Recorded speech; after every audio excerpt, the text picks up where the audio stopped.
Pour cette dernière synthèse, on change un peu nos habitudes. Nous prenons le temps d'échanger ensemble sur les points importants de la séance 4 pour continuer de nous questionner avec Cyril. Revenons à cette séance.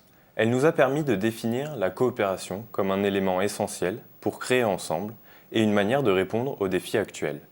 Elle est à la fois incontournable et nécessite une volonté forte, car elle ne va pas de soi. Elle demande souvent un effort à chacun d'entre nous. Oui, coopérer demande de changer de façon de travailler pour plusieurs raisons. Cyril, peux-tu revenir sur ces raisons ? Oui, je dirais déjà parce que le développement territorial en France est du ressort de nombreux acteurs publics et privés. Au sein de l'action publique, par exemple, il est partagé entre différentes institutions, le fameux millefeuille français. Et souvent aussi partagé entre différents services, aménagement, culture, développement économique, action sociale, etc. Si bien que penser transversale n'est pas immédiat. C'est un impensé, une difficulté pour de nombreux acteurs du public et une complexité souvent insurmontable pour les porteurs de projets qui sont perdus face à la multiplicité des schémas et des acteurs. En outre, la tendance néolibérale dominante en Europe fait qu'on est davantage dans une logique de compétitivité des territoires et des acteurs à toutes les échelles que dans une logique de coopération. Il y a donc déjà ces deux choses-là à changer, les habitudes et l'idéologie de l'action. Oui, et en plus, il y a d'autres raisons. La maturité coopérative se travaille, s'alimente, aussi avec de la méthode et une évolution de posture. Par exemple, pour regarder le territoire autrement. Les compétences nécessaires relèvent de l'animation, du management de projets transverses ou de la catalyse de projets émergents. La coopération induit une évolution sur le plan de la démocratie locale, car les institutions vont réfléchir sur la façon dont elles conçoivent et appliquent leurs actions. Cette prise de conscience demande un accompagnement, de la formation, des expérimentations, tout ça pour passer à l'acte progressivement. En effet, et des pistes précises ont été évoquées avec les intercommunalités par exemple. Selon l'étude du Rameau, beaucoup d'institutions publiques se déclarent intéressées par la co-construction, sans pour autant savoir comment faire. Certaines se lancent dans des expérimentations pour tester de nouvelles formes de travail avec les habitants et les autres acteurs institutionnels.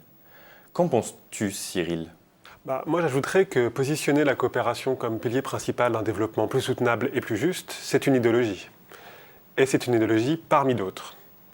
D'autres formes d'action collective ont déjà été tentées à d'autres époques. Certaines sont mises en place aujourd'hui, nous l'avons vu dans ce cours en ligne. Il semble nécessaire de lire, de se rendre dans ces territoires expérimentaux, d'échanger et d'apprendre de leurs succès et de leurs limites pour ne pas réinventer la poudre et pour essayer de comprendre ces nouveaux processus ailleurs que dans le contexte dans lequel ils ont émergé, avant de voir ce qui peut nourrir les changements chez soi. C'est déjà une forme de coopération, plus dans l'imagination et la conception d'une action, et c'est peut-être ce qui est le plus dur à faire pour les acteurs du développement territorial aujourd'hui. Intégrer ce pas de côté, cette discussion et ces échanges, cette réflexivité sur son travail avec les autres, comme aussi importante et comme faisant partie de son action concrète sur le territoire en elle-même. L'intention et la manière font partie de l'action et sont cruciales dans son déploiement, dans sa recevabilité, autant que le résultat final concret. Et le changement de posture, c'est de partir de l'intention de coopérer pour ensuite agir. Au lieu d'agir et au milieu de se dire « Ah, en fait, il va peut-être falloir informer ou coopérer. » Ça ne marche plus. Justement, pour réaliser cette formation, nous avons travaillé directement sur ces questions pour nous-mêmes. Nous nous sommes demandé comment réaliser une formation qui questionne les habitudes de travail, tout en respectant le cadre habituel du travail, du développement de territoires en France. Et nous avons coopéré. Nous avons invité des acteurs et des chercheurs pour concevoir ensemble les éléments incontournables de la formation.